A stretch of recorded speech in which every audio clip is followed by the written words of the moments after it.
अस्सलाम वालेकुम। उम्मीद है कि आप खैरियत से होंगे। आज दो इश्यूज़ पे बात करूंगा।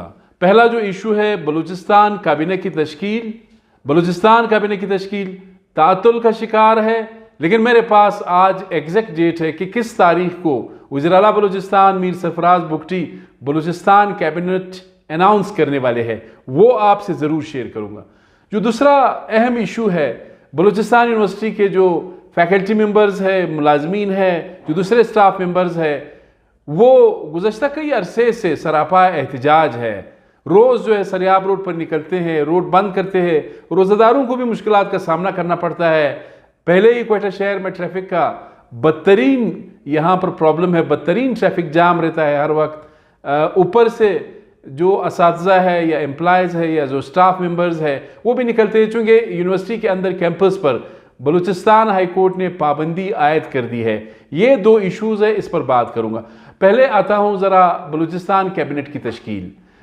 आपने जिस तरह देखा बाकी तीन सूबे सिंध, खैबर पख्तूनख्वा, पंजाब, वहाँ पर चूँकि सिंध में पीपल्स पार्टी की गवर्नमेंट है, खैबर पख्तूनख्वा में पाकिस्तान तहरीक इंसाफ है, इसी तरह पंजाब में PMLN की गवर्नमेंट है।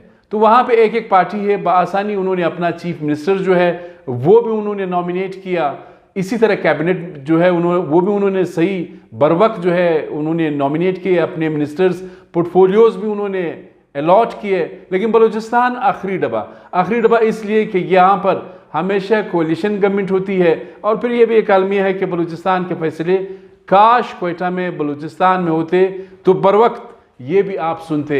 लेकिन आता हूँ, मैंने कहा था, बल्कि मुख्तलिफ मीडिया चैनल्स पे भी ये कहा गया था कि जब ज़मनी इंतखाबात सेनेट के होंगे बलूचिस्तान से तो फिर कैबिनेट का जो पहला फेज़ है वो मुकम्मल होगा।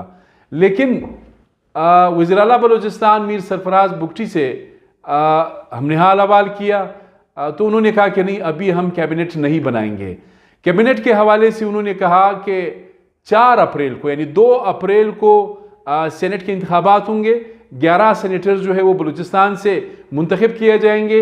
7 जनरल नशस्तें हैं, 2 टेक्नोक्रेट है, 2 ख़वातीन की है, मुख्तलिफ शख्सियात मैदान में हैं। वो मैं बारहा जिक्र कर चुका हूँ कि कौन कौन मैदान में है, उस हवाले से तो आपको ज़्यादा पता है।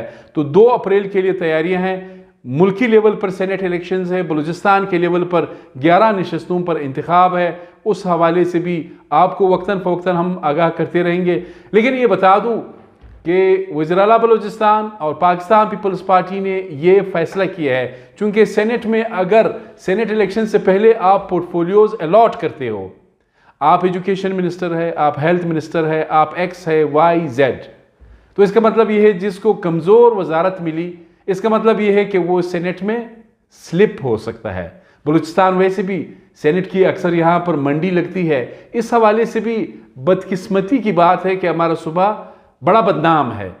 तो ज़ाहिर है नून लीग या पीपल्स पार्टी जो है वो बलूचिस्तान के लेवल पे ज़्यादा मजबूत नज़रियाती जमातें नहीं है, शख्सियात है इसमें। शख्सियात को तो कॉन्स्टिट्यूंसी अपने हल्के पर उसका फोकस है। उनका ये है कि जी हमें अच्छी मिनिस्ट्री दो। अब अच्छी मिनिस्ट्री दो, सबको तो अच्छी मिनिस्ट्रीज मिल नहीं सकती है। 14 वजीर आने हैं, 5 मुशीर आने हैं, इससे आगे। अच्छा, इंपॉर्टेंट भी बात मैंने कल की, आपने ज़ाहिर हमने शेयर किया था अपने चैनल्स पर, आपने ज़रूर सुना होगा। वज़ीर आला से जब मैंने पूछा कि आप कोऑर्डिनेटर्स, स्पेशल असिस्टेंट्स ये लगाएंगे, तो उन्होंने कहा कि नहीं, मैं मुफ्त के स्पेशल असिस्टेंट नहीं रखूँगा, मैं मुफ्त के कोऑर्डिनेटर्स नहीं रखूँगा।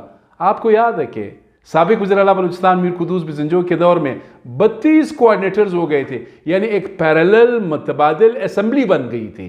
तो ये भी ऐलान हुआ है। इसका मतलब ये है कि बहुत कम लोग अकोमोडेट होंगे। इन 2 सियासी जमातों की, नून लीग और पीपल्स पार्टी की जो तादाद है वो तो 37-38 बन रही है। इसी तरह बाप पार्टी है, ANP है, दिगर जो एक एक निशस्त वाले जो है वो भी इनको सपोर्ट कर रहे हैं। तो इसका क्या मतलब? इसका मतलब ये है कि आधे लोग जो है वो इन हुक्मरान सियासी जमातों में अकोमोडेट नहीं हो सकते हैं।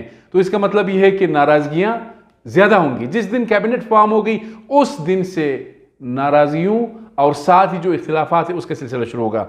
तो ये बता दूँ 4 अप्रैल ये दिन है साबिक वज़ीर आज़म पाकिस्तान जुल्फ़िकार अली भुट्टो की 45वीं यानी 45 जो 45 उनकी जो डेथ एनिवर्सरी है, ये दिन भी है। और इस दिन के मौका पर बलूचिस्तान गवर्नमेंट ने और साथ ही पाकिस्तान पीपल्स पार्टी ने ये फैसला किया है कि यहाँ पर कैबिनेट का ऐलान होगा। मिनिस्टर्स, मैंने कल पूछा था वज़ीर-ए-आला बलूचिस्तान मीर सरफराज बुगटी से, तो उन्होंने कहा, मैंने कहा 1 फेज़ या 2 फेज़? अच्छा, उन्होंने कहा कि नहीं 1 फेज़ में करूँगा। कोऑर्डिनेटर्स नहीं रख रहे हैं, पार्लिमानी सेक्रेटरी भी उन्होंने कहा कि नहीं रखूँगा। तो इसका मतलब ये है कि आधे लोग अकोमोडेट होंगे, आधे नहीं होंगे। 4 अप्रैल सेनेट के इलेक्शन के 2 रोज़ के बाद यहाँ पर ओथ टेकिंग न्यू जो कैबिनेट है बलूचिस्तान की उसकी होगी। लेकिन ये भी हो सकता है फिर कहेंगे कि जी ईद बहुत करीब है, इसीलिए चूंकि मिनिस्टर नहीं रखेगा तो ये ठीक ठाक, चीफ मिनिस्टर साहब बहुत एक्टिव भी है, काम भी करेगा, वो नहीं चाहता है कि ज़्यादा रश हो। ज़्यादा रश होगा तो प्रॉब्लम होगा, इसीलिए हर चीफ मिनिस्टर की यही कोशिश होती है कि प्रोलॉन्ग करे, कैबिनेट ना बनाए। अच्छा, इसके अलावा आता हूँ, लंबा किया मैंने, बहुत लंबी बात कर दी। बलूचिस्तान यूनिवर्सिटी ये गुज़श्ता कई सालों से, जब से 18th अमेंडमेंट के तहत हायर एजुकेशन का सब्जेक्ट बलूचिस्तान को मिला है, उस वक्त से लेके आज तक university faculty members, staff members और मुलाजमीन ये सारे हर वक्त सरापा एहतजाज होते हैं। अब अंदाज़ा करें, नवंबर की आधी तनख्वाह मिली है बलूचिस्तान यूनिवर्सिटी के जो एम्प्लॉयज़ है, फिर दिसंबर की 2-3 महीने की तनख्वाहें इनको नहीं मिली है। रमज़ान मुबारक का महीना है, इन्होंने भी घर के लिए कोई चीज़ ख़रीदना होगा, ज़ाहिर है बहुत बड़ी ज़्यादती है, ये हुकूमत वक्त की ज़िम्मेदारी है। 1900 मुलाजमीन है, जिसमें 470 तकरीबन ये परमानेंट जो फैकल्टी मेंबर्स है। यूनिवर्सिटी को इस वक्त कम अज़ कम 1 अरब रुपए जो है वो बेल आउट पैकेज की ज़रूरत है, बलूचिस्तान गवर्नमेंट देगी तो उसके बाद मामलात जून तक इनके चल सकते हैं। नहीं तो ये एक महीने की इस तरह बैगिंग करते रहेंगे, कभी रेडी लगाएंगे सिंबॉलिकली कि ये हालत है, ये वैसे ठीक नहीं है। जब हायर एजुकेशन कमीशन या मरकज़ के पास था तो उस वक्त मामलात बिल्कुल ठीक थे, लेकिन आजकल बहुत बुरी हालत है। बलूचिस्तान गवर्नमेंट को, चीफ मिनिस्टर को, गवर्नर साहब को, जितने भी जिम्मेदारान हैं, उनको असातिज़ा और एम्प्लॉयज़ का जो प्रोटेस्ट है उसका नोटिस लेना चाहिए। 14,000 तलबा तालबात इस यूनिवर्सिटी में ज़ेर तालीम है, ये हमारा मुस्तकबिल है, इस पर कोई कंप्रोमाइज़ नहीं होना चाहिए। पॉलिटिकल पार्टीज़ को सपोर्ट करना चाहिए। हाँ ज़रूर, अगर इरेगुलरिटीज़, वायलेशन ऑफ मेरिट हुआ है, अपॉइंटमेंट्स में हुआ है, जहाँ भी हुआ है उसकी तहकीकात होनी चाहिए। अपने मेज़बान सईद अली शाह को इजाज़त दीजिए। अल्लाह हाफ़िज़।